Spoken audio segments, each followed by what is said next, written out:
Oh my God. Oh my God. This is him basically walking back every single ambitious military objective that they had. They're getting dog walked. It's so funny that they're getting absolutely shellacked. It's belt to ass. It's belt to ass for American empire.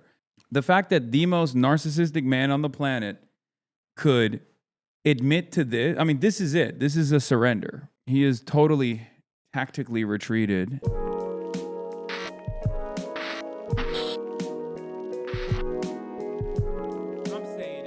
Okay, situation monitoring time. Let's get into it for a little bit. I don't know how much time I have, so. Other members of NATO. Writing on Truth Social, the US president called other countries cowards over their conduct towards the war with Iran. Let's have a look at that post in full.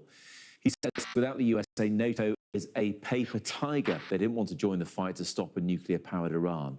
Now that fight is militarily won, he says, with very little danger for them. They complain about the high oil prices they're forced to pay, but don't want to help open the Strait of Hormuz. A simple military maneuver, he thinks, that is the single reason for the high oil price. So easy for them to do with so little risk. Cowards, and we will remember, he finishes, signing it, President Donald J. Trump. Earlier, I spoke to our US correspondent, David Blevins. His tweet this morning, I think, is much more about pressuring allies to join the United States in its action against Iran than anything to do with NATO capabilities. In fact, some might suggest that he is now preparing for an exit to pass the problem of the Strait of Hormuz to those allies. If we analyse it very briefly, strategically, not that the president necessarily thinks strategically before he posts on Truth Social, I think it is one about leaning on those allies to protect shipping in the Strait as he tries to find a way out of this war now. It is two, reinforcing his long-running theme that America carries too much of the burden within NATO. And then three, there is a domestic aspect to it as well. He wants voters here in the United States to hear the message that America is doing too much. Why should we be defending them? Can you guys at least hear when the lower the bitrate, you himbo? I did. Chatter. I don't know if you know this. I'm in Cuba. Okay? Are you aware of that? Like, dude, I'm basically running an operation that's put together with like strings. Okay? As long as you can still hear the audio, even if the video cuts out, like, you know, it's going to be a little, it's going to be shitty. Okay? It cuts in and out, dude. What do you want me to do? What do you want me to do? I'm literally in a country that hasn't had oil shipping. I'm in a country right now, an island nation that has not had a single barrel of oil come on its shores for the past 3 months. And you guys are like, meh. Yeah, everything falls apart at times, okay? You live in the United States of America in the lap of luxury, and your internet cuts out. Like, what are you talking about? Not even a comparison. As you say, in the last few minutes, he's been presenting the Commander-in-Chief trophy to the Navy Academy, who have won the annual round-robin competition between the three colleges, Army, Navy and Air Force. And the President did speak very briefly about Iran. Let's just listen to that. I want to begin by just saying we're doing extremely well in Iran. The difference between them and us is they had a Navy 2 weeks ago, they have no Navy anymore. It's all at the bottom of the sea. 58 ships knocked down in 2 days. And we have the greatest Navy anywhere in the world. It's not even close. So we are doing really well. We're not going to let them have nuclear weapons. Because if they had them, they'd use them, and we're not going to let that happen. Should have been done a long time ago by other presidents. David, if we hear that and we think about that post that I just read out on Truth Social saying that the war is militarily over, do you think, and are others saying that he might... Guys, war efforts are going unbelievable, fantastic. It's unlike anything you've ever seen before. Things are going spectacular. Trump on opening the Strait of Hormuz, you need a lot of help. Trump on Iran, I think we've won. Trump on Karg, I may have a plan or I may not. Trump on opening the Strait of Hormuz, at a certain point, it'll open itself. What are we doing, bro? I mean, he is literally, dude, Buy war bonds now. That's so funny because it would be the equivalent of like buy war bonds or don't. It doesn't matter. Like that's the communication coming out of the admin right now. You know, maybe we're gonna go to war, maybe not. Did Pearl Harbor even happen? I don't know. Many people are saying we shouldn't have cut the Japanese off the oil, but we did. And then they hit us bad. They hit us real bad. But some people are saying maybe they could have hit us worse. Who knows? It's crazy. It's crazy. It's crazy. It's crazy. It's crazy. He's weaving in war. Respect the art, man. I think he should stop weaving. He should stop bobbing. He should stop weaving. He should stop doing the things that he's doing, honestly. CIA attack, yeah. Yeah, every time my internet cuts out, imagine the CIA attacked it. Go directly to the bank right now and ask them for your money. They won't give it to you, but the people working there could use the laugh. Breaking, S&P 500 officially posts its lowest close of 2026, erasing $3.2 trillion in market cap. 3.2 trillion in market cap since the Iran war began. Did you guys hear that? Was that good? I'm trying to substitute that for the FA because I'm out here and I don't have a soundboard. Soundboard didn't make it. I'm just using that silly. Trump's latest post is insane. As opposed to all of his other posts. I mean, look at this one. Yeah, this is the one. We are no longer obliterating Iran's missile stockpile. It's degrading it. It's no longer ensuring Iran does not obtain a nuclear weapon. It's not letting them get close. He doesn't even mention the Axis and continues hinting that he doesn't want to deal with Hormuz. Yeah, I do. Why, you need the pins? Okay, here. Yeah, it's all in there. Okay, look at this one. Shows us the Cuban matrix. Okay, calm down. Look at this. You have robbed the Cuban people of a soundboard by not bringing it. I know, it's very counter-revolutionary of me, but Israeli media breaking. The Islamic resistance Hezbollah brigades in Iraq will resume strikes on the U.S. enemy embassy in Baghdad starting today. The truce has ended. The enemy breached it. Israeli media says Reservist Major General Nimrod Schaefer, former head of planning division and former director general of the Israel Aerospace Industries. We have entered a war of attrition with Iran as a result of a mistaken perception that the regime in Iran would collapse if it was hit hard. Oh my God. Every other day, it is literally the same. Every other day, they just go, we fought Iran, and oh shit, Iran had hands. It's like, how many days? 20 days. 20 days. 20 days. And every single day, they're like, you know, we didn't think it was going to be like this. Okay, hold on. It's effing again. I know. It's effing, and it's back. It's no longer effing. We thought the Soviet Volk would rebel against the Judeo-Bolshevik overlords. We were wrong. Yeah. No, it reminds me of the initial Nazi assessment that there would be 200 Russian tanks, and by the first month of the campaign, they had encountered 400 Russian tanks thus far. It's like that.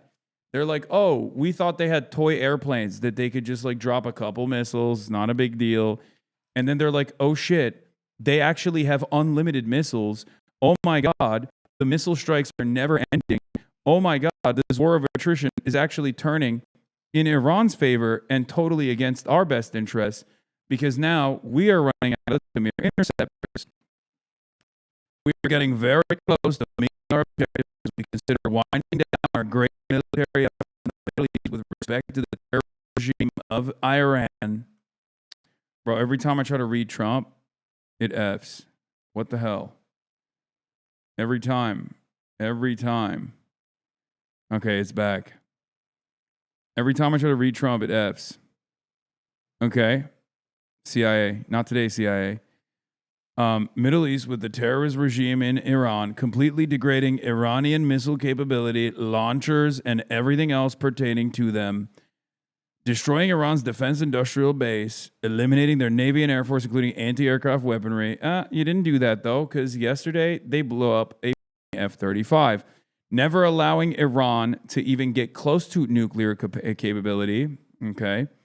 and always being in a position where the USA can quickly and powerfully react to a situation should it take place. Wrong on all of those accounts. Protecting at highest level our Middle Eastern allies, including Israel, Saudi Arabia, Qatar, the United Arab Emirates, Bahrain, Kuwait, and others. Not a good job with that at all. The Hormuz Strait will have to be guarded and policed as necessary by other nations who use it. The United States does not. Oh my God.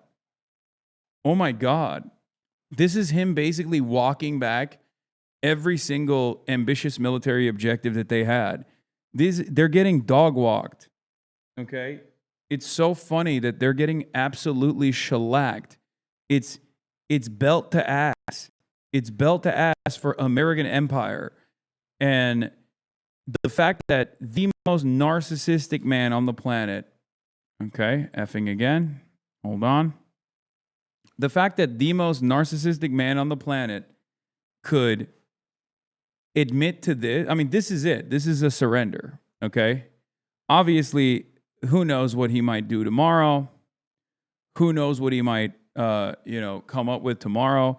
It's just the way that Donald Trump operates is, yesterday's tactical retreat turns into tomorrow's escalation.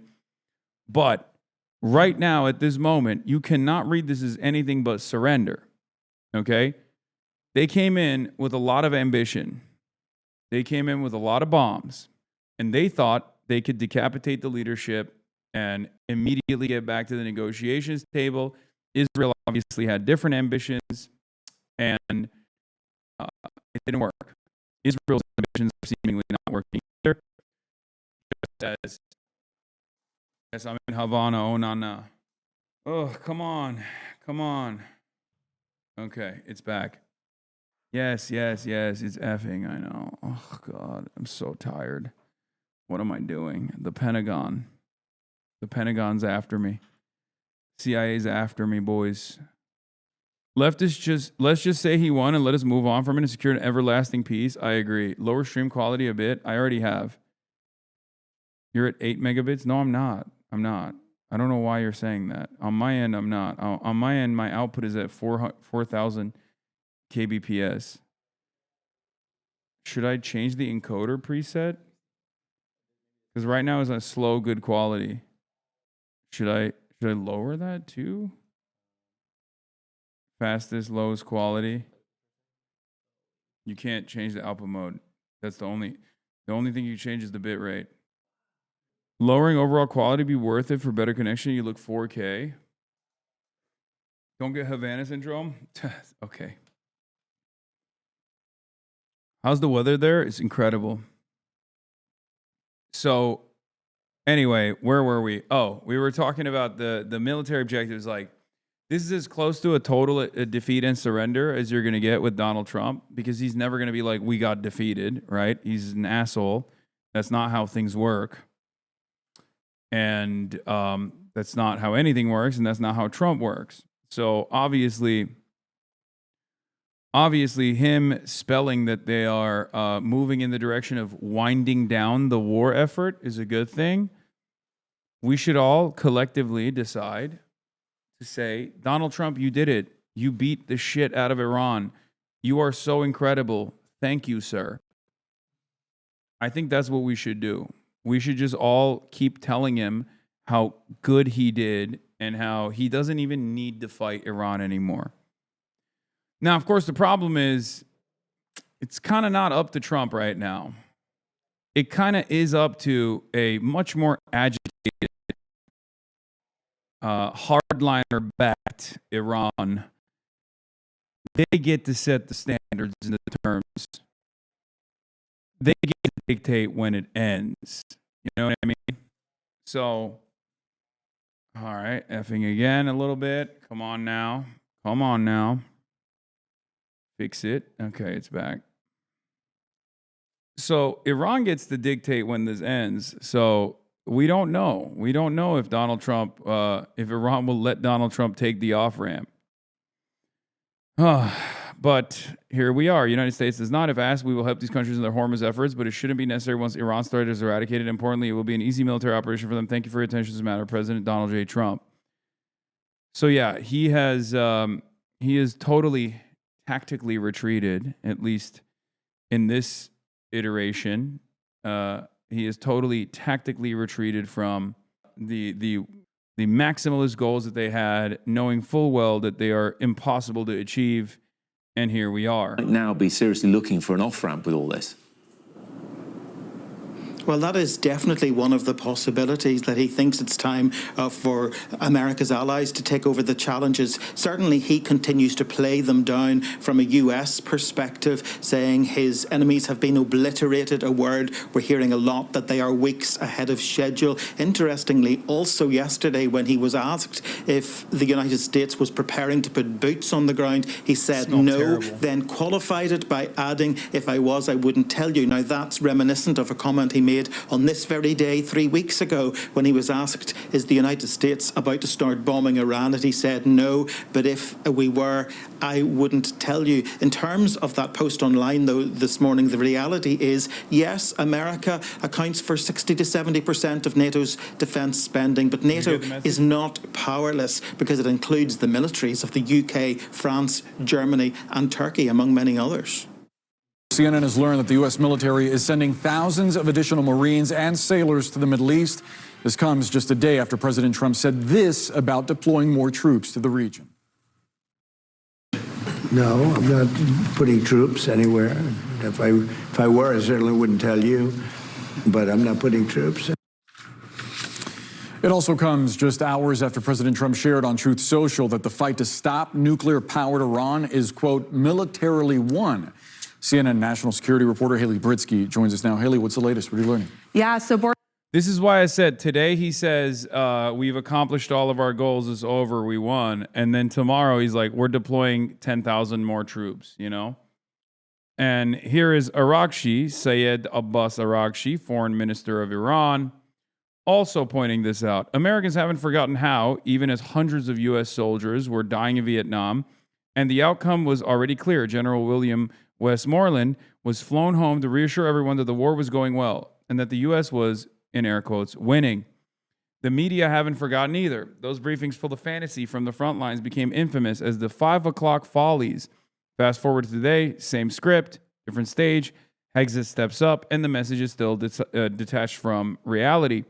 U.S. government says one thing, reality says another. Right as U.S. authorities claim Iran's air defenses are gone, an F-35 gets hit. As they declare Iran's Navy finished, USS Gerald Ford turns back, and USS Abraham Lincoln drifts farther away.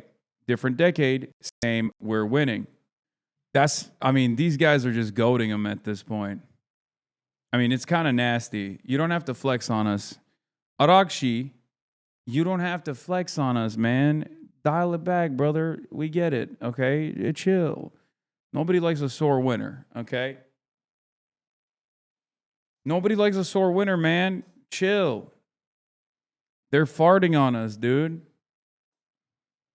This is also part of the reason why I said it's not up to the United States necessarily to end this conflict. It's more so up to Iran. Because it does, these guys, when they initially said, we will dictate the terms and conditions of how this war ends, I initially was like, okay, I feel like that's maybe not the case. I thought perhaps foolishly that, it would be like, previous Iran, way more willing to negotiate with America.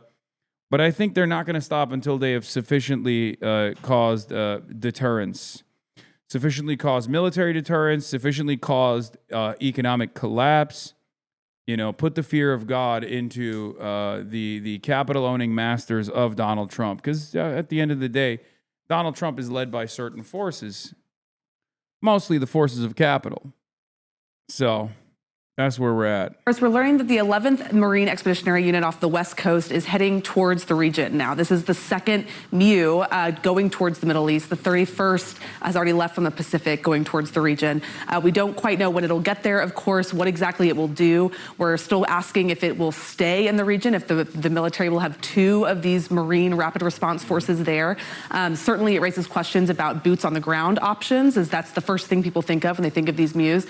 But these units are really kind of of the Swiss Army knives of the Marines and of the military. They can provide aviation logistics support. So they provide commanders a lot of options. A lot we still don't know about this deployment, but it certainly provides a lot of options to Admiral Bradley Cooper of CENTCOM. It also raises questions about how long this engagement might go. We heard President Trump say it would be a matter of weeks. Now there are questions about whether this is going to be prolonged. That's right. I mean, we still don't know how long this is going to go. We hear Secretary of Defense Pete Hegseth saying it could be 4 weeks, it could be 5 weeks, it could be 3 weeks. Obviously, we're nearing the fourth week point at this point. But they keep saying, we keep hearing from these senior officials that, as we just heard from the president, this is essentially won, that the conflict is, there's fewer targets to hit. But still, the Strait of Hormuz is effectively closed. We just saw yesterday an F-35, U.S. F-35 had to make an emergency landing after sources say it was believed to be hit by Iranian fire. So there's certainly a lot still happening. That's such a funny way to describe the event, by the way. How's the island? Michael from Taiwan. It's beautiful. It's one of the most beautiful places I've ever been to in my entire life. Straight up. Like, undoubtedly might be one of the most beautiful places on the planet. Bar none.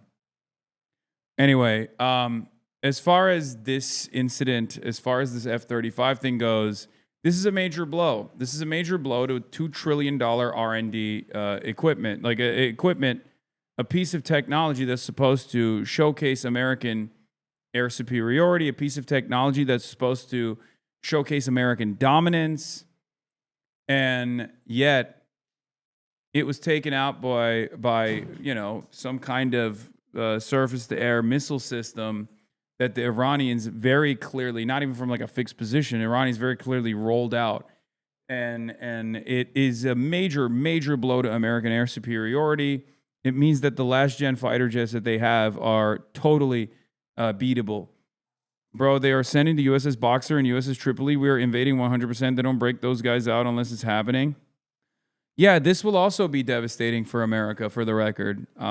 Any sort of additional military incursion of this sort will unironically be devastating for the United States of America, because I don't think these guys understand. Iran also has a significant upper hand in terms of fighting against boots on the ground military warfare. Like, this is the very same topographical advantage that they have, being a mountainous fortress, is going to be doubly relevant when considering the logistics of invading a country that size, invading a country with that many people, especially trained fighters. Iran has a standing military. Iran has the Basij militias. Iran has the IRGC.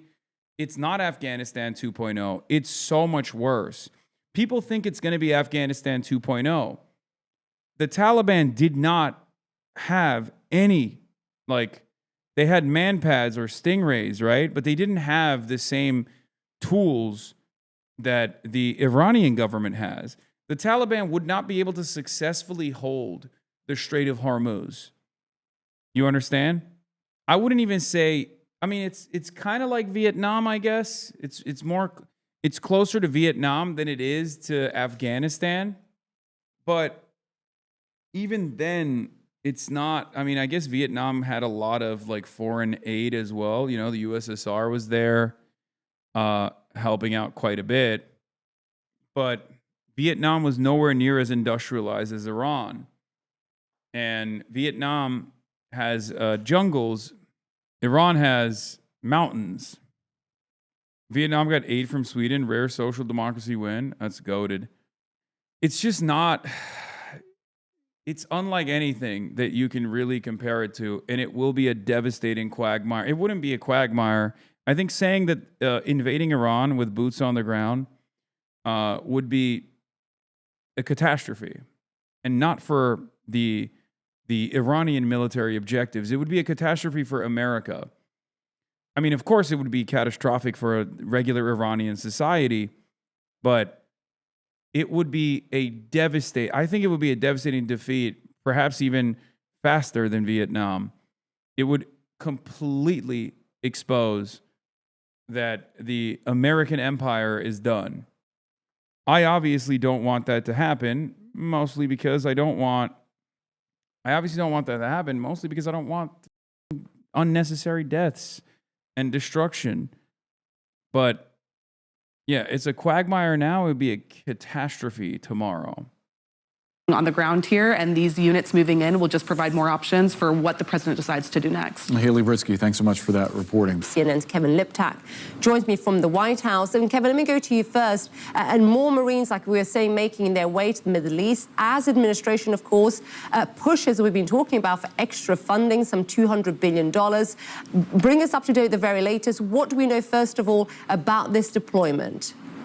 Right, and this will be the second, what they call a Marine Expeditionary Unit that's now headed towards the Middle East. There is another one that is deploying from Asia and heading in that direction. So it will bring the total number of Marines tasked to these units to about 4,500. It will add to the about 50,000 American troops that are already in the Middle East. Now, what exactly...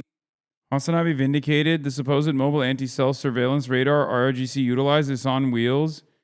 I don't know if this is the one. China arms Iran with 700-kilometer anti-stealth radar capable of tracking F-35 and B-2 YLC 8B transfer redraws Middle East air power balance. I mean, I don't know if this is like assured or not. I don't know if this is a given or not. Do we know? This is just suspicion. Especially because this is not the type of mobile, this is not exactly the type of gear that Iran likes to use. I mean, they have stuff like this, but I feel like this would be, I mean, this is a real bitch to lug around, you know what I mean? Like when you look at Iranian defenses, when you look at Iranian anti-air systems, like they're literally put on the back of K trucks. Okay? Like they have to be unimaginably mobile. This thing would get ethered. This is a sitting duck. Like there are American drones that are loitering. You have I don't think that this is what they utilize. I think this is something that they would suddenly everyone's a war analyst expert. I mean, yeah, I'm not. I'm just thinking about like what Iran utilizes usually much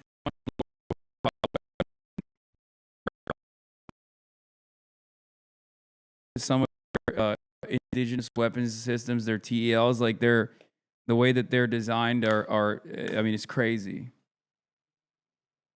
Is it effing? All right, we're back. Iran can wheel these out because they're nixing U.S. loiter drones. I mean, did they lose that many?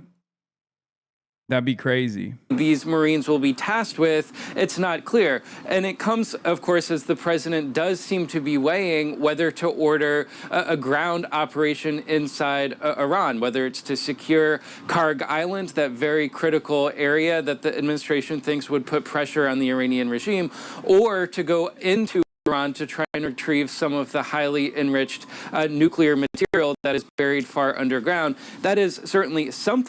Dude, that operation is so idiotic because it's not a real goal. It's not a real goal. The idea, it's just a talking point. It's just a talking point. It's not a real military objective to like to diminish Iran's like nuclear enrichment capabilities or take out their enriched uranium. Okay? That's not a real goal. It's just a talking point. So for them to throw potentially thousands of Marines in the kill chamber, in the kill box, specifically to be like, no, it's actually not regime change. We just want the nuclear arsenal to be diminished or whatever when they don't have one. And they have in the past effectively, through diplomacy, stopped Iran's nuclear ambitions, no matter how hard of a limit that existed on those nuclear ambitions anyway. The fact that they would like send troops potentially to do like a Isfahan extraction mission, because the complex nature of a mission like this requires you to not have just like special forces. You need to be able to control the area and have air superiority for an extended period of time. Jesus Christ. Hold on. It's gonna get out. I wait it out. Wait it out. Still waiting.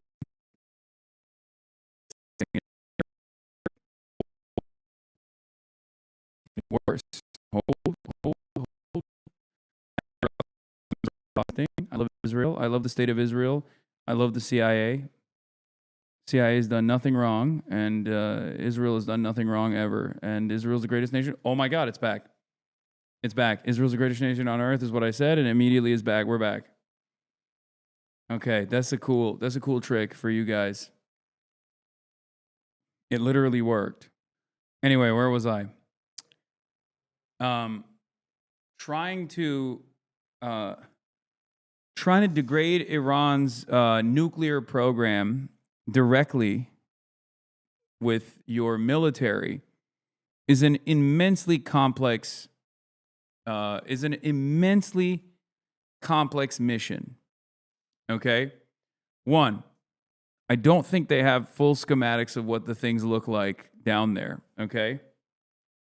That's number one. Number two, you have to bring in specialists alongside your special forces that know how to deal with and how to effectively neutralize radioactive material without blowing it up and causing a massive radioactive incident, right? You can't just strike it from above. You have to go in.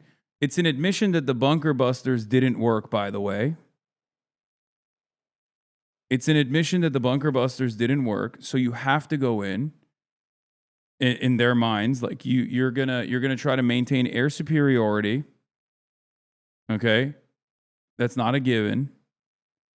For an extended period of time, you're gonna paradrop, whatever, parachute special forces in there, or go through dense Iranian airspace with helicopters, which I don't even think that's gonna. I don't even know how you would do a mission like this, because I don't think you can just like. I don't think you can fly a helicopter through the Iranian mountains to get to Isfahan, and then. I love Israel. M Israel high. M Israel high. M Israel high, please. I love Israel. Boom. Fixed. And then you have like almost nuclear grade uranium. I don't even know how many kilos of this material. It's not going to be something that you can easily pack. Either you have to. I love Israel. Come on, man. Oh God, what is happening? Oh, it's not going to be something that you can easily pack. Either you have to. I love Israel. Come on, man. Oh God, what is happening? Oh, so annoying. All right, we're back.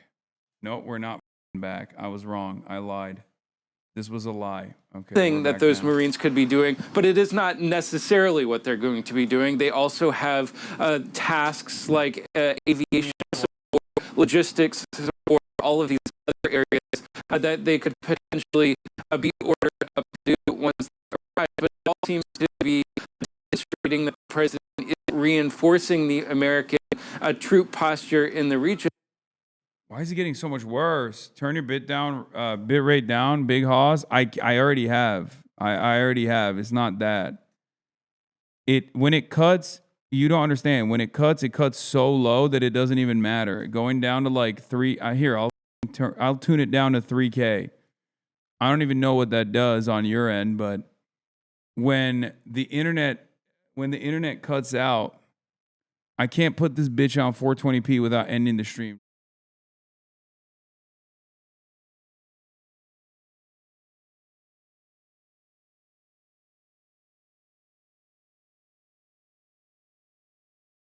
One eternity later. All right. No, I mean, okay. I changed the quality, I think. I think I lowered the quality. It might, hopefully it doesn't cut out as much, but we'll see. If it does, I'll just boost the quality back up. 3000K is a lot for 480p. If your computer's fast, don't switch from slow HQ to fast, super fast. It's all just big ping spikes though. Bitrate won't fix anything. When it's stable, it's stable. So it's the big problem. Test it.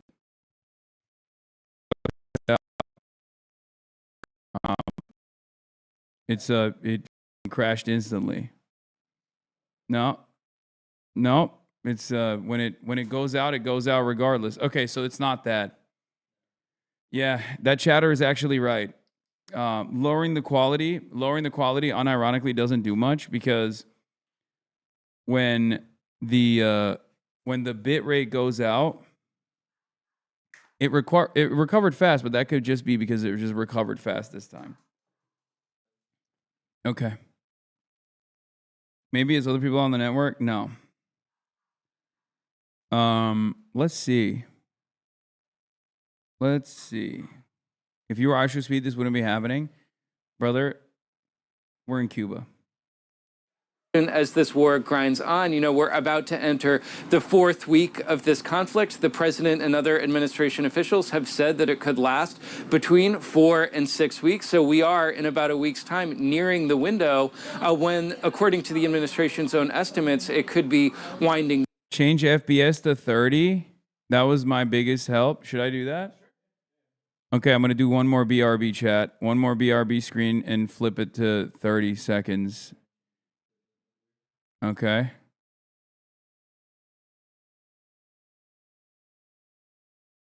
Down, but certainly this decision to send these troops into the region suggests that it may not be ending anytime quickly. The president said yesterday he's not going to have boots on the ground. Wait, it's muted? Like, mic is muted. Yeah, I know the mic is muted. It's fine. Why not add 1 minute delay? What the does that do for the bitrate? What are you talking about? Yeah, I know the mic was muted. Y'all are crazy. He also said that he would not tell the media if he was going to do that. Do you think that we'll end up seeing American military on the ground in Iran, including special operations forces? It's still busted. Well, first of all, I would never take that option off the table. And that's always been my recommendation from the Trump administration to the Biden administration. Don't take that option off the table. You never know what's going to happen, and you want to have that flexibility. With regard to that, I've commented before that I think, some type of large-scale operation into the internal part of Iran, going after a nuclear site to secure enrichment material, would be very complicated, very risky, and would be a very difficult mission. Now, something short of that, where you're trying to seize Karg Island as a leverage point against the Iranians, more doable. It would require more Marines than we have now, or a broader set of service members. But I would never take that option off the table. And you mentioned special operations forces. Look, we use them for various means. It could be a type of raid, or it could be to train militia inside the country. So again, I think that is a tool that every president should retain. Do you think that's what the administration is doing with these more warships and Marines heading to the area? What does that signal to you? I would certainly tee up options for the president. I think the job of the Secretary of Defense, of the Chairman of the Joint Chiefs of Staff, is to give the president options, and the more the better, the more room he can have to make a decision with regard to which way. Here's an option he should be giving the president. Don't do this. Okay? If I'm the Joint Chief of Staff, I'm saying to the president, Mr. President, it's FUBAR. It's not going well. They're dug in. They've literally very clearly designed their entire manufacturing base to withstand endless aerial bombing campaigns. It's done. It's not happening. It's not working. We need to pull out. We need to find a manageable solution. And we need to deal with them as though they are a sovereign state. That's it. Saudi Arabia getting directly involved. The fuck are they going to do? Scoop. Saudi Arabia gives U.S. expanded access to bases and airspace for war on Iran. UAE Foreign Minister told Marco Rubio Abu Dhabi is ready for a war to last 9 months. Okay, so they just want Iran to like nuke their refineries. That's what it is. Attitude has shifted towards supporting the U.S. war as a way to punish Iran for strikes thread. A shift in the attitudes is underway as anger in Riyadh and Abu Dhabi grows over the Iran strikes. The U.S. is putting pressure on Saudi Arabia to join in on offensive strikes. Riyadh has given U.S. expanded access to airspace and bases. Okay, first of all, Qatar is once again, because this is just the UAE and Saudi Arabia's machinations, and Qatar is the one that's like probably going to get punished in the process because they just have to kind of go along with the GCC. Also, how does this expand the theater of conflict? Saudi Arabia is almost pulling Abraham Accords here, where like they've already all but effectively under the table normalized relations with Israel, but then the Abraham Accords makes it like official. This revelation is simply Saudi Arabia openly saying what we already know was happening. We already know that this was happening. Of course, that's the reason why Iran has been striking the Saudi bases, the American bases in Saudi Arabia. So it's not necessarily a shift in the landscape, in the field of battle. Iran has already been peppering American Stratotankers on Saudi bases. The F-35 that fell, or was, it wasn't officially downed, but like had a real complication, seemingly crash landed or emergency landed somewhere on Saudi soil. The Saudis have already been giving everything to the Americans. So what difference does this make? Are you drinking fluids and liquids now? Yes, I'm liquid. I'm liquid snake the way I'm out here. I don't understand what kind of like tangible difference this might make. Is this Saudi Arabia just being like, all right, whatever, yeah, it's we've been helping and now we're openly helping. In the U.S. Department of War, held a call with Saudi Arabian Defense Minister Khalid bin Salman, who is the brother and top advisor to Crown Prince Mohammed bin Salman. Iran's attacks on U.S. bases in the Gulf were heating up, and the U.S. needed expanded access and overflight permissions. Saudi Arabia agreed to open King Fahd Air Base in Taif in western Saudi Arabia to the Americans. Multiple U.S. and Western officials familiar with the matter told Middle East Eye. Okay, more targets, I guess. The base is important because it's farther from Iranian Shahed drones than Prince Sultan Air Base, which has come under repeated Iranian attacks. Taif is also close to Jeddah, the Red Sea port that has become a critical logistics hub since Iran effectively took control over the Strait of Hormuz. Saudi foreign minister's tough words on Iran in contrast with Oman. A divide is emerging in the Gulf over how to handle the war and U.S. pressure to contribute. Yeah, Oman came out and said this war only benefits Israel. It hurts the Gulf, which is true. One of the greatest chillers of all time, as you guys know.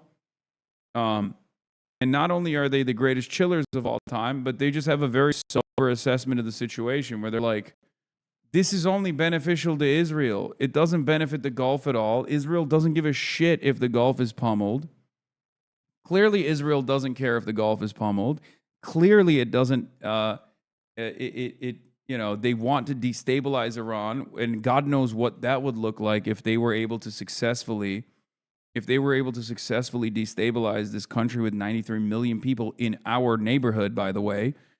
So ultimately, if Israel were to achieve its ultimate objectives here, this would be terrifying. This would be a terrifying prospect for the Gulf, and we need to be honest about it. And yet now the Gulf guys are saying, the two major Gulf countries are now saying, you know what, like you can use additional military bases on our soil. Iran's pummeling us anyway. You might as well take it. Saudi Arabia and UAE were neutral before this war, but as they have been attacked, first of all, you can't be neutral with American military bases, okay? That's not how this works. Saudi Arabia and UAE were neutral before this war, and also UAE was never neutral. That's incredibly stupid to say. The UAE was never neutral regardless. I wonder what this will do to the domestic instability that might happen as a consequence of like Saudi Arabia and the UAE openly leaning into America and Israel. Because there's also this domestic component. I wonder if like the population is already pissed off at Iran or sufficiently angry at Iran for, you know, the bombing campaigns that have taken place and the economic opportunities that have been withdrawn as a direct consequence of the steady bombing campaigns, that that they are fine with this American and Israeli involvement, like normalizing, or if they might get frustrated at their government. Yeah, the neutrality is bullshit. It was always bullshit. It's total nonsense to claim that they were neutral. They have American military bases. You can't be neutral when you have American military bases. Anyway, but as they've been attacked, they've come to the realization that they cannot live with this hardline Iranian regime next door, which can, at a moment's notice, extort the region by closing the Strait of Hormuz. Saudi foreign minister's tough words. Ibrahim Jalal summed up. Ibrahim Jalal, a researcher and policy advisor at Carnegie Middle Eastern Institute, summed up the Gulf dilemma. Gulf states don't want to be seen as signing on to an Israeli-partnered war, but Iranian attacks have crossed every red line. Aziz Al-Ghashan says Saudi Arabia and other states could be looking at lethal defensive measures as they seek to reestablish deterrence against Iran and set precedent. Take from a Saudi citizen. Dude, the Gulf citizens hate Iran more than Israel. Also, the monarchs depend on the U.S. to stay in power. No, I know the monarchs depend on the monarchs depend on the United States to stay in power. But the real question is, will the citizens themselves get frustrated with like a direct, with their direct involvement with Israel, the Israeli state, Israel? I can't even talk. Aziz Al-Ghashan told me that Saudi Arabia and other states could be looking at lethal defensive measures as they seek to reestablish deterrence against Iran and set precedent. For me, the precedent could be made in the Strait of Hormuz. What capabilities do you have? And no, I don't think they hate Iran more than they hate Israel. I think they hate Israel a lot more than they hate anything else, but not the royals. The royals don't give a fuck. They love Israel. They don't give a shit. I'm talking about the actual citizens. Not that it matters. Will they actually turn around and do anything about Israel? No, probably not. Will they turn around and revolt? Probably not. But these kinds of statements make no sense to me. As I've said before, Iran is already fighting America. So from a military campaign standpoint, if you're already fighting America, drawing up NATO forces is not actually done to achieve a strategic military goal. It's actually a diplomatic goal. Because Iran wants to maintain decent relations. It's a sovereign country. It understands that it needs to maintain decent relations with other countries.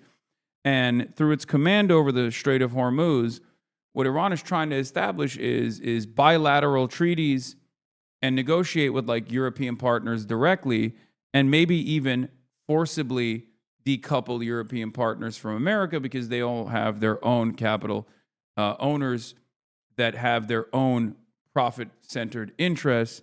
And therefore, if they believe that Iran is not going anywhere, then they would rather deal with Iran and never allow the Strait of Hormuz and the travel through the Strait of Hormuz to be impeded ever again. It's not a strategic military goal for America to try to get all of the forces and to create a coalition of the willing, right? It's not. Because if Iran is already fighting America, it's already fighting NATO. Additional like French naval assets are not going to change that dynamic at all from a military perspective. But additional French pressure to show that Iran is against the entirety of the Western world, for example, with no allies on their side. You know, all the regional actors are against Iran. Iran is a bad country. No one wants to deal with Iran. Like that is a bad look for Iran. It actually takes away from their goals here. But like a hawkish attitude, scared me. A hawkish attitude from the Gulf states doesn't change the military might of the forces that you're drawing from. Not even a little bit. A hawkish attitude, even from France or Italy or England, would not necessarily change the military strategy here for Iran at all. It would change the diplomatic strategy, right? Because Iran obviously is here to stay or wants to remain, and a part of that means that they're going to have to deal with these countries down the line. If Iran can split the U.S. from the world and frame it as a disruptor, allowing oil for everyone else is a massive problem for the U.S., yeah, obviously they're not going to let that happen. America's never going to want that to happen, which is why they should back away from this instead of escalating further and further. But it doesn't seem like America has the capability of standing down. They just don't have that. They don't have that that power. Iran's response to the UAE after this came out was the IRGC issued an evacuation warning for Ras Al Khaimah in the north of the United Arab Emirates, telling residents to immediately evacuate the city, stating that the area will be targeted in the near future due to its use in strikes against Iran. For them, it's just like additional targeting, right? For them, it's another base, another area to blow up. What is this? The Wall Street Journal started getting the memo on why Iran is the regional hegemon as long as it controls the Hormuz weapon. But now they seem to have seized on the A-10 Warthog as a magic weapon that will somehow neutralize the Hormuz weapon. The A-10 Warthog is going to change the dynamic of this conflict. Is such a boomer ass take, dude. This is BoomerCon. This is like, this is the most boomer shit of all time. Warthog. Am I saying it right? I always say it weird. I know. Warthog. Oh, dude. Wait till the A10s come in, dude. Brrr. Oh, A10 is such an angry being. Warthog. Warthog. Warthog. Oh, the A10 Warthog. It's so angry. Oh, you must feed it. You must feed it. It goes brrr. It's like, dude, have you ever considered that American engineers were so crazy where they basically decided to put a Gatling gun that shoots artillery and surface-to-air missiles, air-to-surface missiles on a plane, dude? It's just like machine guns. They go brrr. It's like eating. It's the same principle behind the CRAM, like losing your mind at the CRAM, and you're like, it's the best. Oh, it's so sick. And you watch, yeah, taking back control of the Strait assumed New Thursday as Iran began laying plans that allow select ships through, with Tehran's parliament considering a law to charge tolls. It raised the prospect that Iran could leverage its positions to make deals with nations that need oil, gas, and other commodities produced in the Persian Gulf region. In practice, this creates a form of coerced interdependence. States that seek access to Gulf energy may find themselves needing to accommodate Iran, whether directly or indirectly, said Danny Citrinowicz, a national security fellow at the Atlantic Council, a Washington think tank. Even when the fight on X, there's real doubt that this dynamic will fundamentally change. The extent of which Iran has seeded naval mines in the Strait couldn't be determined, because they haven't. I told you this already, and I will keep repeating it over and over again. You'll know when they mine it. If Iran doesn't say they're mining the Strait of Hormuz, they're not mining the Strait of Hormuz. Why the fuck would they mine it? They literally have complete dominance over the Strait of Hormuz. Mining the Strait of Hormuz is a last effort. They don't need to mine the Strait of Hormuz because they still have dominance over the Strait of Hormuz. And plus, when they don't mine it, they can actually collect the toll. They can use access to the Strait of Hormuz as an opportunity to deal with European allies directly, for example, or Asian allies directly. Not allies, but, other sovereign countries. The extent to which Iran has seeded naval mines in the Strait couldn't be determined. Only 24 miles at its narrowest point, the Strait of Hormuz is such a confined space that cruise missiles can be fired from hundreds of miles away and still hit ships moving through it. Yeah, no shit. You are in the New York Times crossword puzzle today? Yeah, I heard that. Here, we'll take a brief aside here, and I will get my what do you call it? My brain is frying. Hold on. Why you look so skinny right now? You good, Mud? Bro, the one time I wear like a baggy shirt and you guys think I'm like perishing in real life. That's so funny. Yeah, apparently I was in the I was in the New York Times crossword puzzle for March 20th, 2026. And I was an answer for it. Political commentator Piker. Okay. And what's funny about this is it's over. Hasan superiority.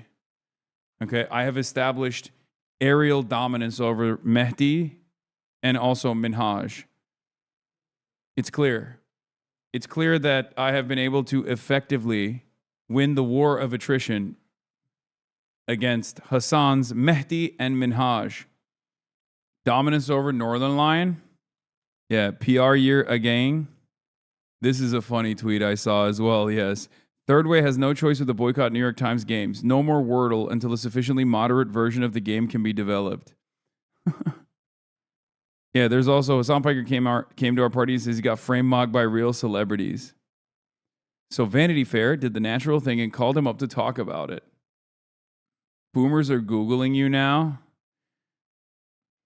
On your live stream, you said that you were more nervous than you've ever been in your life. You specifically shared that you felt like a chud-ass loser. Can you explain what a chud-ass loser is? Piker. Chud originally comes from a movie from the 90s, but it's taken on a new life. Initially, some of my friends over at Chapa Chapa started using it to describe Republicans. Now Zoomers have taken it. When they say chud, they just mean loser with extra seasoning. A guy who doesn't work out, doesn't shower, doesn't have any ambition, doesn't go outside. And that's how I felt in the crowd of Hollywood aristocrats. Cuban President Diaz-Canel thanks Mexican President Claudia Sheinbaum for standing with the country amid U.S. pressure. Sheinbaum has stalled oil shipments, but yesterday suggested they may be sent. Look at that. This is what I missed, by the way. I was supposed to be here, but instead, my chud-ass, loser-ass is sitting somewhere in an undisclosed location in Havana, live broadcasting and monitoring the situation. March can attest to this. I was monitoring the goddamn situation on my phone. Pretty spectacular style. He said I was monitoring it too much. I was constantly giving him updates in real time. And Israeli Reserve is saying serving in an Iron Dome battalion has been arrested and charged for spying on behalf of Iran in exchange for money, the Shin Bet and police say. I think this is cope. You want to know why? I mean, I'm sure Iran has like espionage capabilities, right? They can just like, pay someone to deliver information about the Iron Dome. But I think it's cope. I think this is a way to try and hide the much worse reality, which is that they're running low on interceptors. I think that they're running low on interceptors. And that's the reason why they're like, oh, it's because that's the reason why they're hitting, because they were able to learn how to evade our systems because we have spies amongst us, that kind of thing. Low-key, as someone that follows Mexico, I think Sheinbaum was trying to cover her domestic bases before sending oil. Sheinbaum was restructuring a lot of Mexican institutions. I don't know if that's the case, chatter. I'll just say it like this. I've been privy to some of the conversations and communiques, and I think it was definitely, let's just say it like this. My assessment is that it's outside pressure and fear for sure. Dropside reporting on Iranian infiltration, including what Iranian officials are saying. An Israeli indictment alleges that Iron Dome reservists secretly worked for Iranian intelligence, passing along locations of air bases, missile defense systems, and potential recruits for months in exchange for payment. A new dropside investigation reveals this is not an isolated case, but a part of a growing covert campaign inside of Israel. In a major report, Jeremy Scale and Murtaza Hussein detail Iran's expanding efforts to recruit Israelis to carry out influence and espionage operations from within. Yes, this is well within their capabilities. I've brought this up before. Okay? I have. This is true. Both of these things could be true at the same time. I don't think the reason why Israel's getting pummeled, however, is because they have insiders that have leaked details about how the Iron Dome works to the Iranian government. I think it's more so It has more to do with the fact that they are running low on interceptors, because we have literally heard people in the aerospace side on the Israeli Defense Forces openly reveal that they're running low on interceptors. And it's not just the semaphore article either. Another commander recently came out and said, we're running low on interceptors. That's part of the reason why we're letting some of these missiles, land. An Iranian man walks under a display featuring a logo of Iran's Ministry of Intelligence in the historic city of Isfahan. This is the photo. According to the indictment, the suspect knowingly maintained contact with Iranian handlers and carried out tasks under their direction. Prosecutors say he transferred sensitive security information to help identify additional individuals for recruitment, pointing to network building inside of Israel. Drop site reports a sharp escalation. Israeli data cited in the investigation shows roughly 400% increase in suspected and confirmed Iran-linked espionage activity in 2025. Roughly 36 Israelis have been arrested in recent years. Dude, this is what is crazy. Because, are these guys, are they anti-Zionist? Like, what happened there? You know what I mean? You know what I mean? People still believe you go around the world when you're just streaming from a basement in Gary, Indiana. This is true. I'm literally streaming from a basement in Gary, Indiana. Low on interceptors are just saving them for when we go to a ground invasion and we need them all. Wait, what? The interceptors for a ground invasion? What are you talking about? Also, wait, hold on. I'm going to mute for a second. Sorry, I was doing a production notes for interviews that are coming up. Apologies. Which way to go, depending on either a policy choice or in reaction to what the Iranians are doing or threatening. And so again, I would keep that, not only keep that on the table, I would make sure I have the cards available to me in case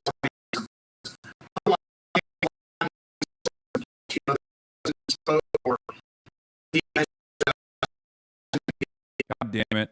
Hold on. CIA's after me. CIA's after me. What the heliante? Oh my God. Okay, it's back. We're Marines out of the Pacific, and they're still en route, right? They were recently spotted off of Singapore. So it's going to take another week or so for them to get to the region. So you want to make sure you have those tools in place so that if you need to use them, want to use them, they're available. Secretary Mark Esper, we appreciate your time today. Thank you. Thanks, Bjorn. CNN is learning that thousands more U.S. Marines and sailors are heading toward the Middle East just one day after President Trump downplayed deployment reports, saying, quote, I'm not putting troops anywhere, though he did say that if he were to, he would not share that with the public. The deployment also happening just hours after the president shared on his Truth Social account that the fight to stop a nuclear-powered Iran has been militarily won. CNN senior national security reporter Zach Cohen has our new reporting. And Zach, on that question of the nuclear capability of Iran being militarily won, isn't their enriched uranium believed to be stored hundreds of feet underground, buried under sand?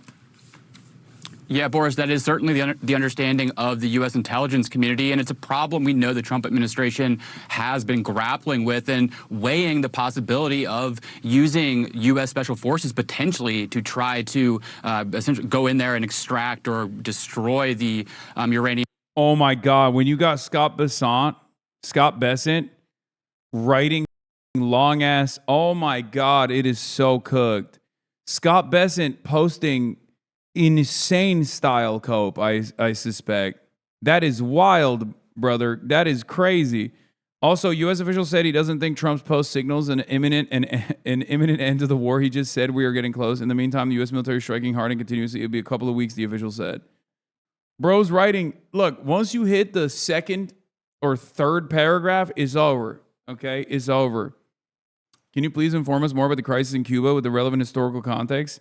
Yeah, I did. I spent the first hour doing that, and you missed it. But you can rewind if you subscribe to the Piker Broadcasting Service. If you subscribe to the Piker Broadcasting Service, which is the only and most effective, but only way to support the Piker Broadcasting Service, PBS, sponsored by you, the people, for you, the people, PBS, for tomorrow's news today. You can rewind. There's a rewind function. Speaking of writing, the White House just copy pasted this shit. This is wild. The White House plagiarized his reason for launching a war on Iran from FDD, a cutout of Israeli intelligence. Oh my God. Oh my God. They did Foundation for Defending Dick. FDD is literally an Israeli espionage arm. It is an American think tank that masquerades as an American think tank, but is straight up an Israeli intelligence asset, is an Israeli intelligence cutout. Okay? That is unbelievable. That is believable that they just like copied and pasted it. Oh my God. I mean, actually, is it unbelievable? It's the most believable. God, this entire administration is on autopilot, dude. You stole tomorrow's news today from Alex Jones. Imagine if Alex Jones sued you. Wait, what? Alex Jones says tomorrow's news today? That's crazy. No, not you. I was talking to Chad. That is believed to be deep underground at one of those facilities that was hit last year. But again, to the president's comments yesterday about sending additional troops to the region, we're learning that thousands more Marines are going to be deployed to the Middle East here in the near term, having their deployments accelerated. Now, one Marine Expeditionary Unit was already on the way to the Middle East. These are units that are really the Swiss Army knife of military capability. They're made up of about 2,200 sailors and Marines, but we're learning now that they're going to send potentially a second Marine Expeditionary Unit to the Middle East. This unit was intended initially to go and deploy to the Indo-Pacific region, but their timeline has now been moved up, and they're going to be traveling to the Middle East, according to two sources familiar with the plans. And so it does raise questions about what is the Trump administration's timeline for bringing an end to this conflict, and what objectives do they need to accomplish before they can do so. To that point, you have this announcement of a deployment, and then also what is potentially going to be a $200 billion request for supplemental funding from Congress. Insanity. They're pooping on us. They're dabbing on us. I need you to remember this number. Next time some asshole from DC tells you we can't have health care, okay? Next time some douchebag politician says we can't have health care, remember that. 200 million. 200, not million, sorry, billion. $200 billion. Money mogging you? I mean, it is money mogging. It's money mogging all of us, okay?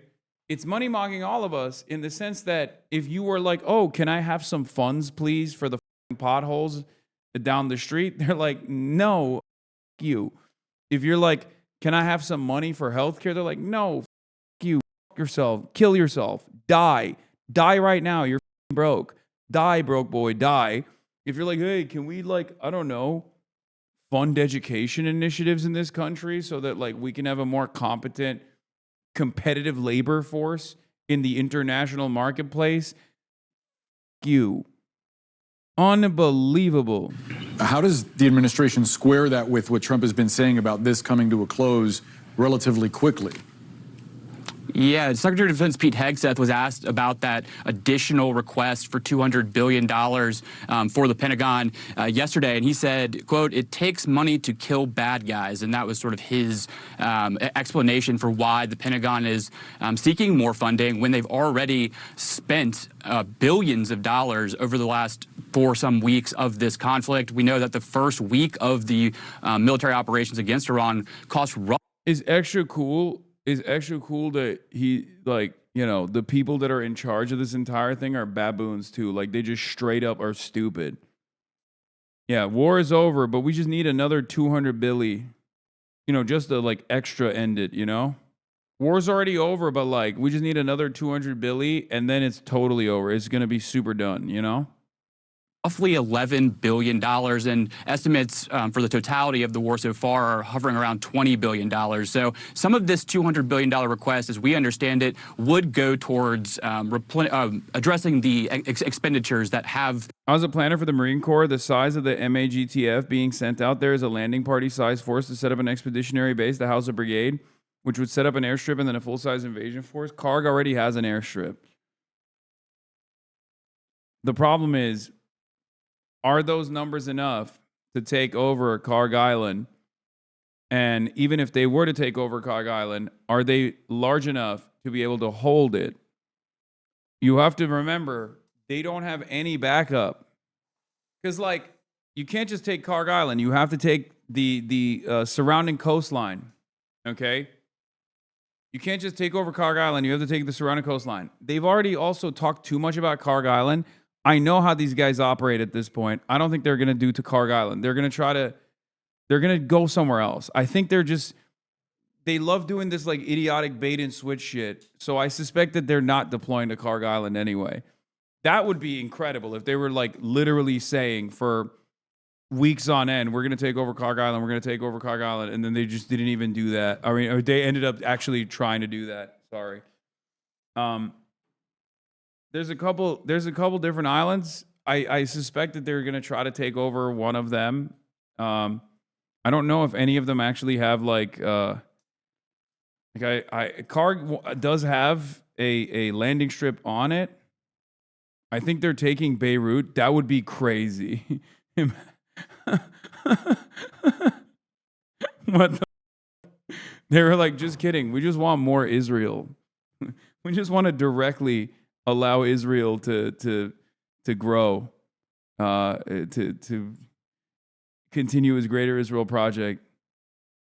Been spent so far during the conflict, but there's also speculation and concern that the Pentagon may try to also get funding for other priorities as part of this additional request. That's something that is going to raise a lot of eyebrows on Capitol Hill as lawmakers on both sides of the aisle are starting to really push the administration to come out and explain their reasoning and their objectives for the Iran conflict. And they haven't even asked Congress to vote on this conflict yet. So a lot of questions as to whether or not this will ultimately come to pass, but the Pentagon is seeking additional funding, and we are seeing more Marines into the region.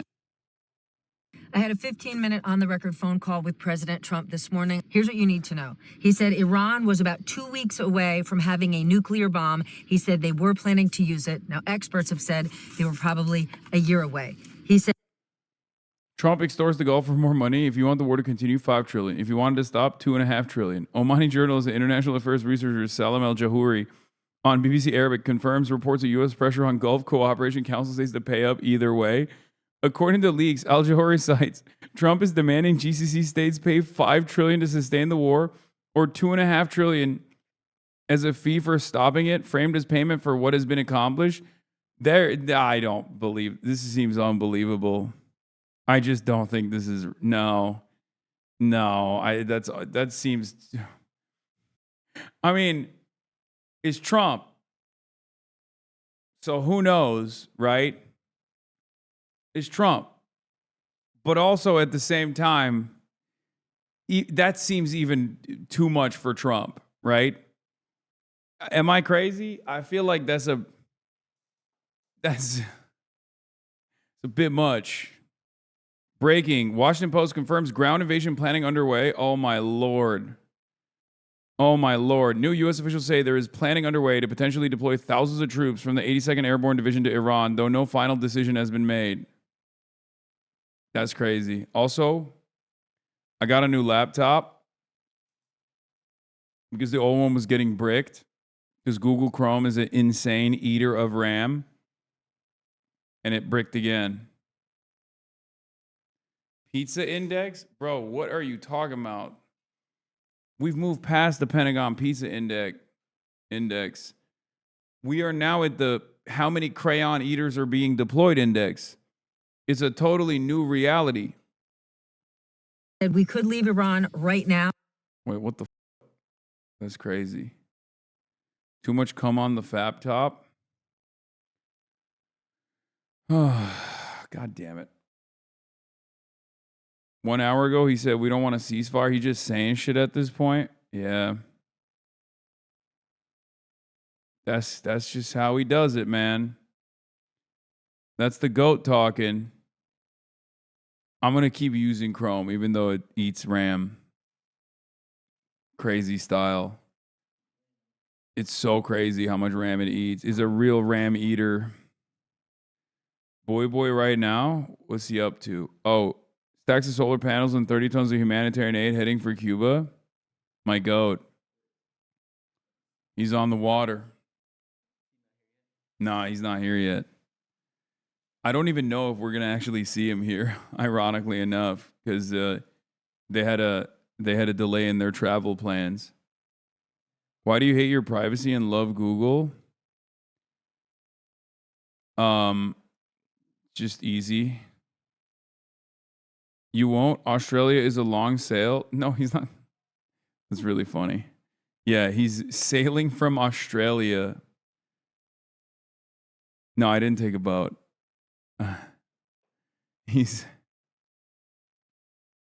Hold on.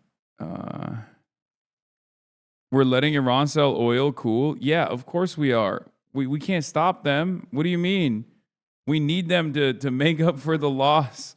We need them to make up for. We need them to now stabilize the oil markets or the price of crude, because we decided to blow them up, and it frustrated them to no end, and it caused them to literally take the unthinkable action, the ultimate action, and close the Strait of Hormuz for everybody but themselves, obviously. And yes, when that happened, someone needed to keep sending tankers through the goddamn strait. All right, let's hear what he had to say. 15-minute on-the-record phone call with President Trump this morning. Here's what you need to know. He said Iran was about 2 weeks away from having a nuclear bomb. He said they were planning to use it. Now, experts have said they were probably a year away. He said, we could leave Iran right now. We're ready to. But he said, given where things are, they would likely, the current regime, rebuild. It would take them 10 years, but that's not good enough. That's why we're still there. As it relates to Europe, our European allies, and NATO, the president had nothing good to say. He said it was always a one-way street with NATO. They've proven themselves to be a paper tiger. Without the United States, they're useless. He said Putin isn't afraid of them. No one should be. It would have been great if they would have shown their support. They've shown nothing. And he's not surprised, though. He said he doesn't need them.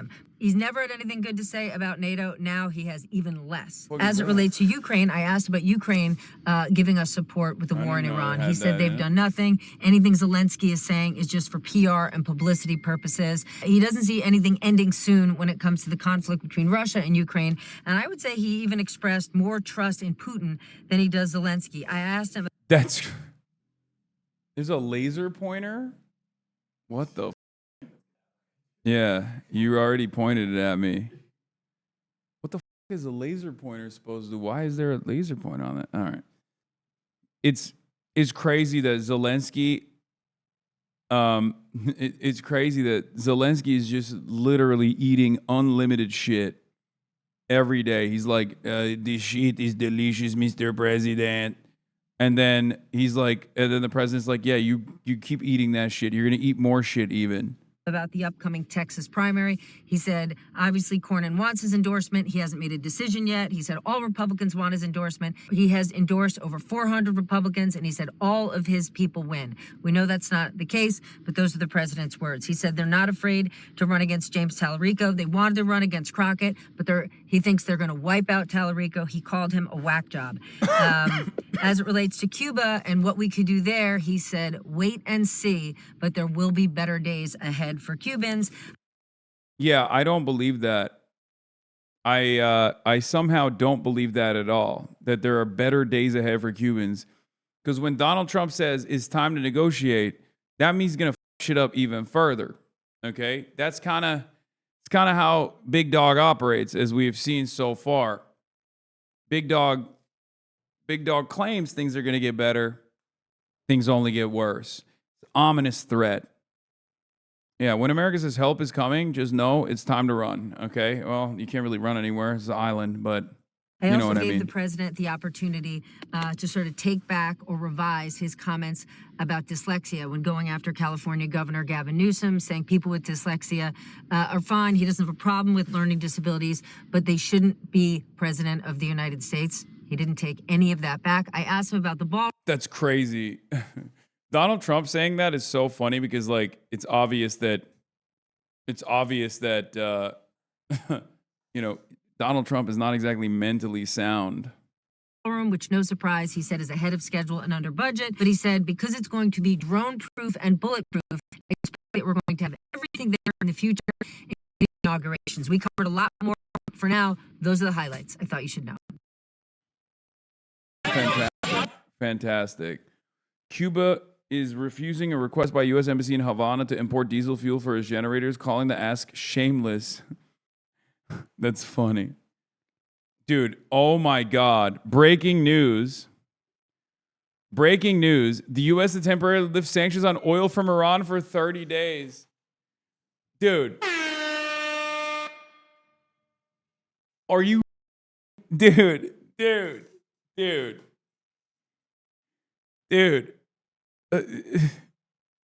Step 1, bomb Iran.